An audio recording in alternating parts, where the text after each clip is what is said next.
Hello guys, welcome back to our YouTube channel How to Use Basics. Google Chrome can consume a significant amount of RAM, especially when multiple tabs and extensions are in use.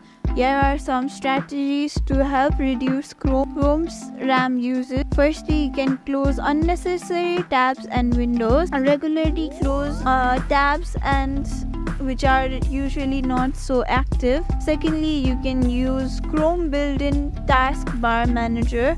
Open Task Manager, press Shift plus ESC or Chrome menu.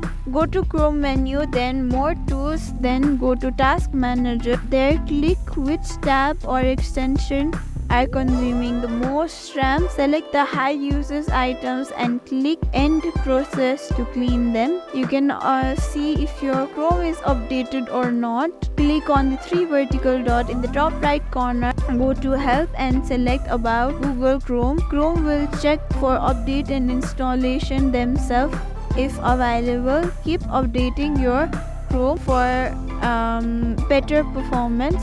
Thank you for watching this video. Make sure you like, share and subscribe to our YouTube channel for more